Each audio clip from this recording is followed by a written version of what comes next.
Hello everyone, good morning. আশা করি তোমরা সবাই অনেক ভালো আছো, সুস্থ আছো। আমরাও অনেক ভালো আছি। আর আমার আরেকটা নতুন ব্লগে তোমাদের সবাইকে অনেক অনেক স্বাগত জানাই। আই হোপ আজকের ভিডিওটা ভালো লাগবে, তাই তোমাদের সবাইকে অনুরোধ করছি আমার পুরো ভিডিওটা দেখার।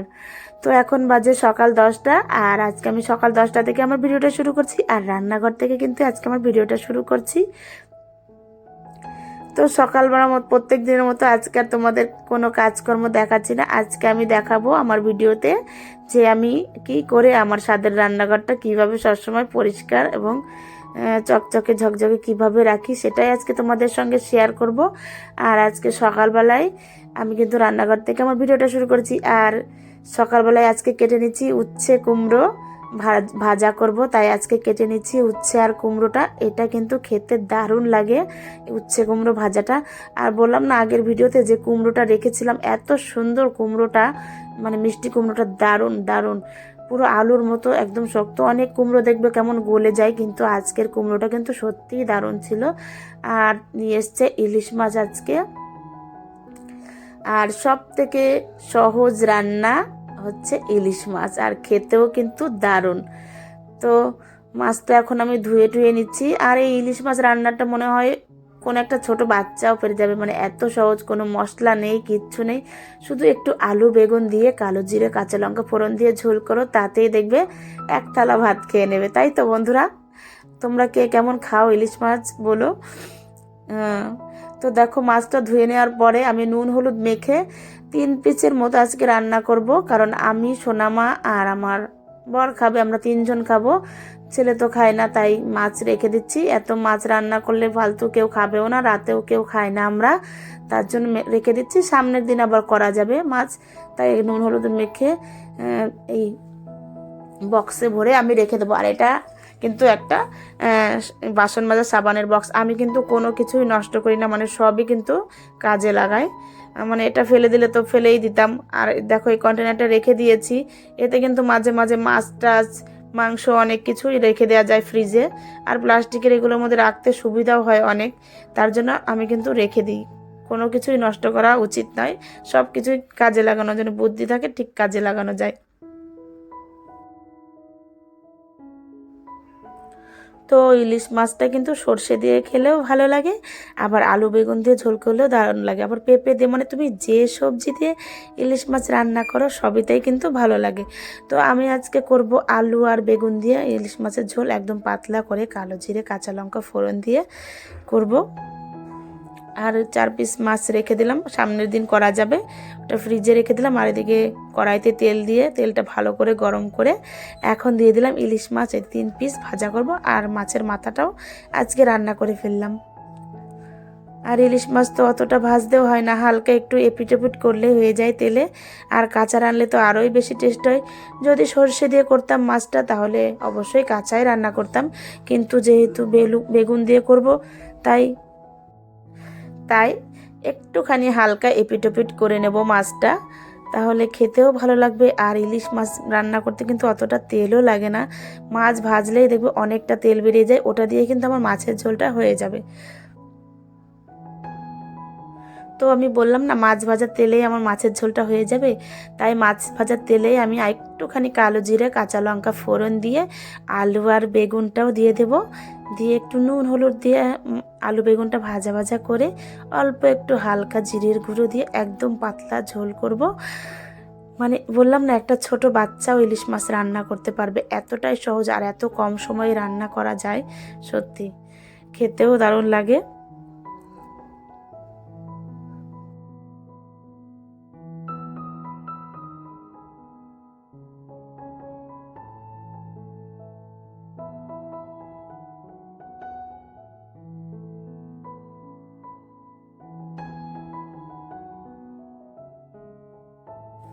তো আমার রান্না বান্না তো কমপ্লিট হয়ে গেল, এখন আমি এক এক করে আমার রান্নাঘরটা রান্না করার পরে কিভাবে ক্লিন করি সেটাই আজকে তোমাদেরকে দেখাবো। আর আজকে বাসনের সেলফটা একটু মুছে নেব, 2 দিন ধরে মোছা হচ্ছে না, তাই সমস্ত বাসনগুলো আমি নামিয়ে নিচ্ছি একটা গামলার মধ্যে। তারপর একটা ভেজা সার্ফের ন্যাকড়া দিয়ে ভালো করে সেলফটা ভালো করে মুছে নেব। আর এতটাই ধুলো ওড়ে না, দুদিন না মুছলে মনে হয় যেন কতদিন মুছিনি। আর যদি সব কিছু পরিষ্কার পরিচ্ছন্ন থাকে, রান্নাঘর বলো আর বেডরুম বলো, সব ঘরে কিন্তু ভালো লাগে আর নিজের মনটাও কিন্তু একটু শান্তি লাগে যে ঘরটার একটু পরিষ্কার আছে। আর প্রত্যেক দিনই যদি আমরা এইরকম করে অল্প অল্প করে সব ঘরেই, যদি বেডরুম বলো রান্নাঘর বলো, প্রত্যেক দিন যদি এমন অল্প অল্প করে প্রত্যেক দিন পরিষ্কার করি না, তাহলে দেখবে একদিনে অতটা ঝামেলা পড়ে না।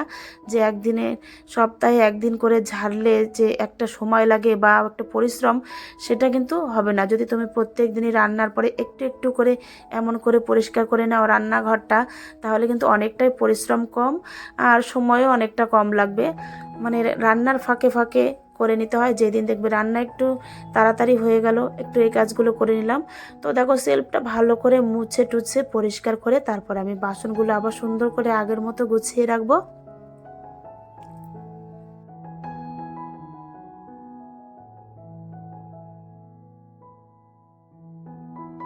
আর এই সেলফটা তো একদম ফিক্সড করা ওয়ালের সঙ্গে, এটা তো আর খোলা যাবে না। তাই প্রায় মাঝে মাঝে আমি সার্ফের ন্যাকড়া দিয়ে ভালো করে মুছে পরিষ্কার করে নিই। তাহলে অতটা ময়লাও হয় না আর খোলারও কোনো ঝামেলা থাকে না।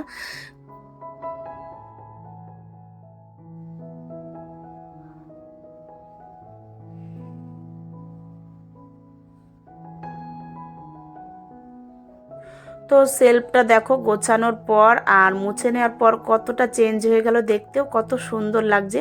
আর এখন আমি এই কৌটোগুলোকে হালকা একটু মুছে নেব। আর আগের দিন তো ভালো করে একদম পরিষ্কার করেই নিয়েছি সার্ফ দিয়ে, ভালো করে ধুয়ে টুয়ে নিয়েছিলাম যতগুলো কৌটা কাউটি ছিল। আজকে শুধু একটু সার্ফের ন্যাকড়া দিয়ে উপর উপর কৌটাগুলো মুছে নেব। তাহলে দেখবে রান্নার ফাঁকে ফাঁকে যদি এগুলো মুছে নাও না, তেল চিটে ভাবটা একদমই থাকবে না। আর যতই রান্নাঘরে চিমনি লাগানো থাক যাই থাক, তেলচিটে কিন্তু পড়বে একটু এই কৌটাকাঠিতে। আর আমার সেলফটা একদম গ্যাসের ওপরেই, তাই আমার রান্নাঘরে একটু বেশিই তেলচিটে পড়ে। চিমনি লাগানো আছে তবুও তেলচিটে পড়ে। তাই আমি প্রত্যেক দিনই এগুলো ভিজে ন্যাকড়া দিয়ে একটু একটু করে মুছে নিই। আর রান্নার পরে রান্নাঘরের সব থেকে বড় কাজ হলো এই যে গ্যাস ওভেনটা মোছা। এটা দেখবে অনেকেই করতে বিরক্ত হয় রান্নার পরে, কিন্তু আমার ভালোই লাগে। যতক্ষণ না গ্যাসটা পরিষ্কার করা হয় ততক্ষণটা আমার মনটা শান্তি পায় না। আর মনেও হয় না যে রান্না বান্না শেষ হয়েছে, যতক্ষণ না গ্যাসটা মোছা হয়। গ্যাসটা মোছার পরে পরিষ্কার করে নিলে তারপরে মনে হয় যে হ্যাঁ, আমার রান্না বান্না এখনকার মতো, মানে আজকের মতো কমপ্লিট হলো। তো দেখো আমি গ্যাসের ওভেনটা কিন্তু প্রত্যেক দিনই আমি সার্ফ দিয়ে সুন্দর করে একটু মুছে নিই, তাহলে চকচক থাকে। আর স্টিলের জিনিস বুঝতেই পারছো, একটুখানি সার্ফ দিয়ে ডলা দিলে কিন্তু একদম চকচকে হয়ে যায়, সেটা স্টিলের বাসন বলো বা গ্যাস ওভেন বলো, যাই বলো। তো সুন্দর করে মুছে নিচ্ছি। আর ওদিকে ওয়াল টাইলসগুলো ভালো করে মুছে নেব। এটা আমি প্রত্যেক দিনই করি, তাই আমার রান্নাঘরে কিন্তু কোথাও একটু তেল চিটে পাবে না টাইলসে। পুরো পরিষ্কার আর সাদা টাইলস, বুঝতেই পারছো, একটু পরিষ্কার পরিচ্ছন্ন না রাখলে দেখতেও ভালো লাগবে না। তাই আমি প্রত্যেক দিনই গ্যাস ওভেন যখনই মুছি রান্নার পরে, তখনই কিন্তু ওয়াল টাইলসটাও সুন্দর করে মুছে পরিষ্কার করে নিই। তারপর গ্যাসের স্ল্যাবটাও সুন্দর করে মুছে নেব। গ্যাসের স্ল্যাবটা মুছতে মুছতে তারপর আমার মিক্সচার গ্রাইন্ডার, ওটাকেও একটু সুন্দর করে মুছে নেব। দেখবে মশলা করার পরে মিক্সচার গ্রাইন্ডারে একটু এদিক ওদিক মশলা লেগেই থাকে, তবুও আমি তো আজকে কোনো মশলা করিনি, তবুও মুছে নিচ্ছি। এগুলো কি বলো তো, আমার একটা হ্যাবিট হয়ে গেছে, মানে রান্নার পরে এই কাজগুলো করা একটা অভ্যাস হয়ে গেছে প্রত্যেক দিনই। এই কাজগুলো না করলে আমার মনে হয় না যে রান্নাঘরটা ক্লিন বা পরিষ্কার হয়েছে।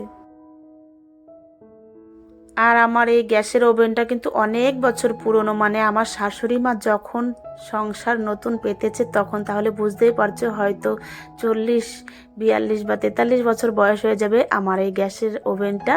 তো এখনও যত্ন করে রেখেছি বলে এখনও ভালো আছে। আমার শাশুড়ি মাও খুব যত্নে রাখতো, ওনার কাছ থেকে সমস্ত কিছু শেখা আমার, যে সংসারের কোন জিনিসটা কেমন সুন্দর করে গুছিয়ে রাখতে হবে। তো আমি আগে কিন্তু কিছুই পারতাম না, যখন আমার বিয়ে হয়েছে একদম অল্প বয়সে, ধরো আমার 15+ বিয়ে হয়ে গেছে, তখন তো আমি সংসারের কিছুই বুঝতাম না। আমার শাশুড়িমাই আমাকে সমস্ত কিছু শিখিয়ে টিকিয়ে দিয়ে গেছে, যে কখন কোন কাজটা কি করতে হবে, কি করলে ভালো হবে, সমস্ত কিন্তু কিন্তু উনিই শিখিয়ে দিয়ে গেছে আমাকে। আমিও সেইভাবেই কাজ করছি ওনার রুটিন অনুযায়ী। তবে আমাদের রান্নাঘর, তারপরে ঘরটর, এগুলো সবই নতুন করে ওয়াল টাইলস লাগানো। আগে এমনি প্লেন ছিল।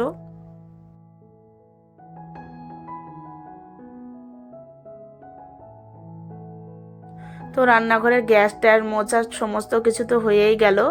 এখন সিঙ্কটা পরিষ্কার করার পালা, কারণ রান্না বান্না করার পরে দেখবে একটু তেলচিটে ভাব থাকেই বাসন কোসন মাজার পরে সিঙ্কটা, তাই প্রত্যেক দিনই মানে আমি যতবার বাসন মাজি ততবার সিঙ্কটা পরিষ্কার করে নিই।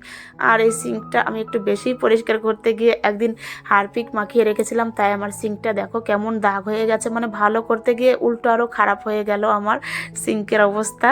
পুরো কালো কালো কেমন দাগ হয়ে গেছে, দেখতেও বাজে লাগছে, কিন্তু এই দাগটা আর তুলতেই পারছি না। অনেক চেষ্টা করেছি কিন্তু তুলতেই পারছি না। তারপর আমি একটা শুকনো ন্যাকড়া দিয়ে সিঙ্কটা তারপরে কলটা ভালো করে মুছে নেব, যাতে জলের দাগটা না থাকে। আর তারপরে যেই ন্যাকড়াগুলো দিয়ে আমি গ্যাস ট্যাস মুছলাম বা ভাতের হাঁড়ি টাড়ি ধরা হয়, তো সেগুলোকে একটু সার্ফ দিয়ে সুন্দর করে ধুয়ে রেখে দেবো।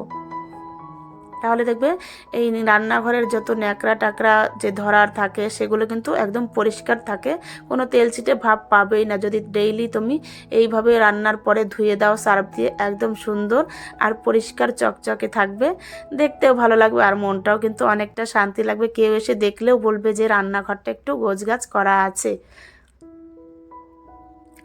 তো দেখো আমার সমস্ত কিছু কমপ্লিট হয়ে গেল। তারপর একটা ন্যাকড়া দিয়ে ভালো করে ওভেনটা ঢেকে রাখবো। এদিকে আমার এই ন্যাকড়াটাও শুকিয়েও যাবে আর ওভেনটাতে কোনো ময়লাও পড়বে না।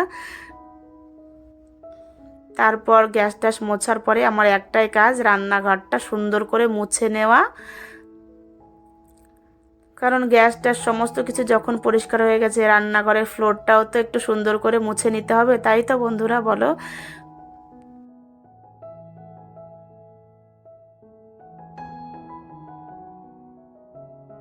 তো রান্নাঘরটা গোছানোর পরে কেমন লাগছে বলো বন্ধুরা, ভালো লাগলে অবশ্যই একটা লাইক কমেন্ট করে দিও। তো আজকের মতো ভিডিওটা আমি এখানে শেষ করছি, আবার দেখা হবে নতুন কোনো ভিডিও নিয়ে। আজকে